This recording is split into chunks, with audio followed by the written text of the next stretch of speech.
I'm so glad you're joining us for the healthcare takeover, you all. It is a healthcare takeover this week. And with us, we have Adam Hoyer of Protect Our Care. Yes, please, Protect Our Care. Welcome, Adam.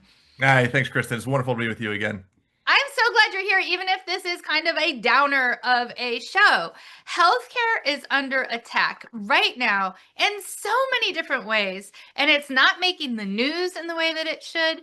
We're getting kind of pieces of information about healthcare being under attack from various different programs. I'm wondering if you can share with our listeners, with our viewers, with our audience, what in the world is happening with healthcare being under attack right now? How is it under attack? Yeah, it's hard to believe that we're here again. And anytime I get asked to go anywhere, it's always kind of under this dark cloud because it means there's bad news coming. So there's kind of three ways that healthcare is under threat, and I will say that it is kind of ambiguous by design, right? Like not to go too far into the weeds, but insurance companies, drug companies, and their allies, and Republicans in Congress and in this administration, it's complicated by design. They are hoping that the people that they are ripping healthcare away won't notice, and even more than that, won't know who to blame. But I want to take a step back because there's a few things, as I mentioned, that are under threat right now. First of all, last year, the big ugly bill that passed made $1 trillion in cuts to Medicaid and the ACA. And a lot of that won't even be felt until next year, conveniently after the midterm elections, also by design. Nonetheless, the CBO has estimated that in total, all these cuts are going to lead to 10 million more uninsured people, including 7.5 million people thrown off of Medicaid coverage. And despite this fictional narrative that Republicans cooked up all throughout the passage and after, that somehow these Medicaid recipients are unemployed, they're playing video games in their mom's basement or whatever, all fiction. The vast majority of people who gain coverage through Medicaid expansion, which is where Republicans really made the brunt of these cuts, the vast majority of those people work. They fit the work requirements that Republicans kept standing up and saying we need to implement work requirements. They're better called paperwork requirements because all it does is add another layer of bureaucratic tape in order to throw people off of the Medicaid insurance. So it's not about work requirements. It's not about waste or fraud or abuse. It's about using bureaucratic red tape to rip healthcare away from people who need it and who deserve it. Also, they could give more tax breaks to the billionaire buddies. It is sickening. And on top of that, in effect, we're already seeing, not even though most of these cuts don't go into effect until next year, hospitals and care facilities that depend on Medicaid funding to stay open, mostly in rural areas where access to care is really, really sparse. Already, we have seen that more than 800 hospitals and care facilities have closed or have come under serious threat of closing in the near future. And not for nothing. Now that Trump and Republicans are mulling another reconciliation package this spring, looking for ways to fund this asinine conflict in Iran, where are they again looking to make cuts to pay for it? Healthcare. Again, they're hoping that people won't notice or they won't know who to blame when their premiums skyrocket, when they lose their coverage, when they suddenly need treatment and can't afford it or can't find the hospital that used to be open or have to choose between making healthcare bills and paying rent. It's not right, especially at a time when this administration and Republicans, they've made everything insanely more expensive with tariffs and wars and bewildering policies. And so our resistance to this, Kristen, as you know better than anybody, our resistance to these cuts has to include putting a face on who it's affecting.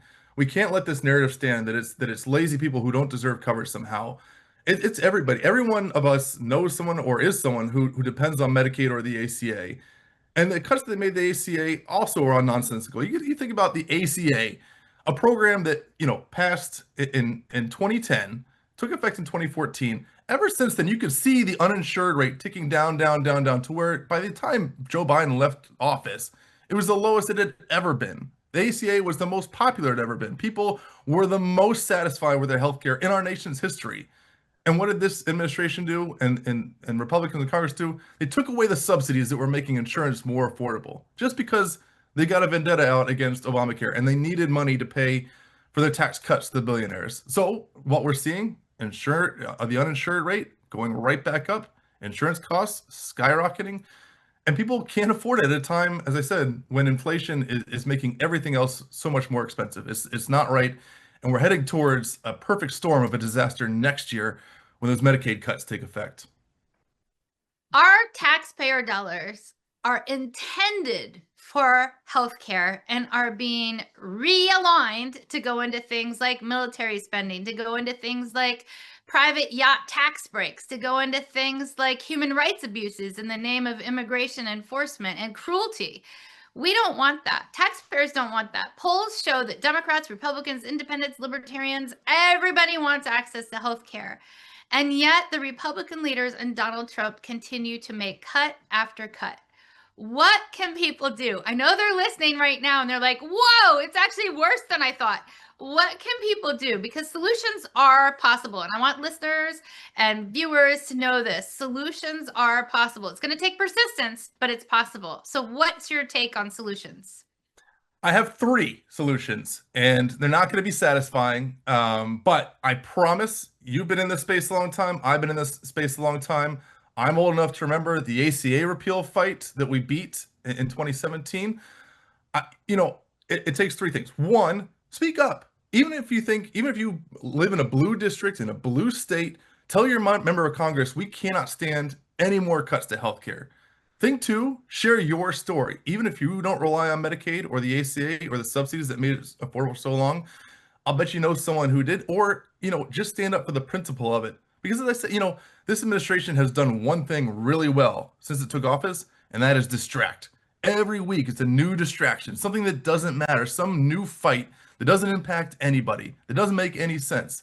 All the while, people that are actually affected by these policies, those go largely unnoticed. So we need people to pay attention, to raise their voice, to speak up, to take part. So look, social media has never been more impactful than ever right now. So kudos to you. The tweet storms on X, on Blue Sky, your own social media channels, those are your members of Congress. Speak up, share stories. The third thing, and this is, a little more vague, but taking to the streets. No Kings protests are wonderful. They're shows of force that get people attention, but even smaller events in your community, they make a difference. Local news is still the most credible place for news. I know with all in this world where we can get news from everywhere, right? It's on our phone, it's on our social media, it's on YouTube, it's on TikTok.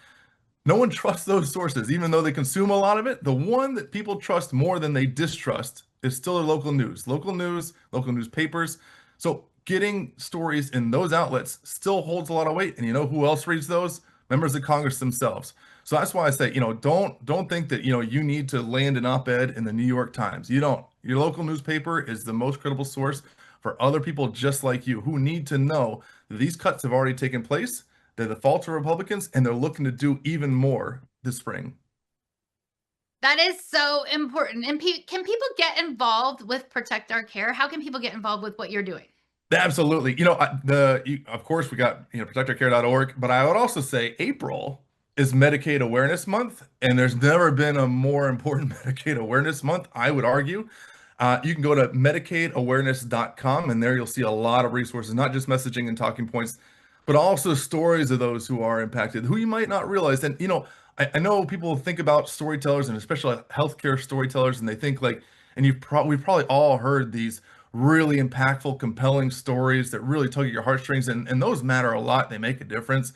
But so do the mundane, so do the ordinary stories, because those are the ones that people connect with. They realize, oh my gosh, this person who, had to work 2 jobs to afford healthcare, or a person who had 1 job and all of a sudden their premiums went up by 200%, all for no reason except that billionaires need another tax cut.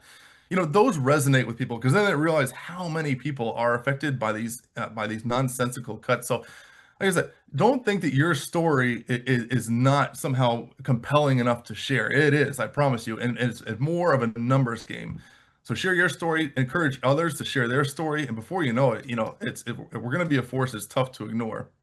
And we definitely are a force that's tough to ignore. I was really excited. I don't know about you, but after we had massive numbers of people reaching out to the House of Representatives, we got 3 Republican people to vote with all of the Democrats to extend the Affordable Care Act tax credits. That was great. Then we kept pushing and pushing and pushing. We got 17 Republicans to join every single Democrat in supporting the extension of the Affordable Care Act tax extensions. And you know what?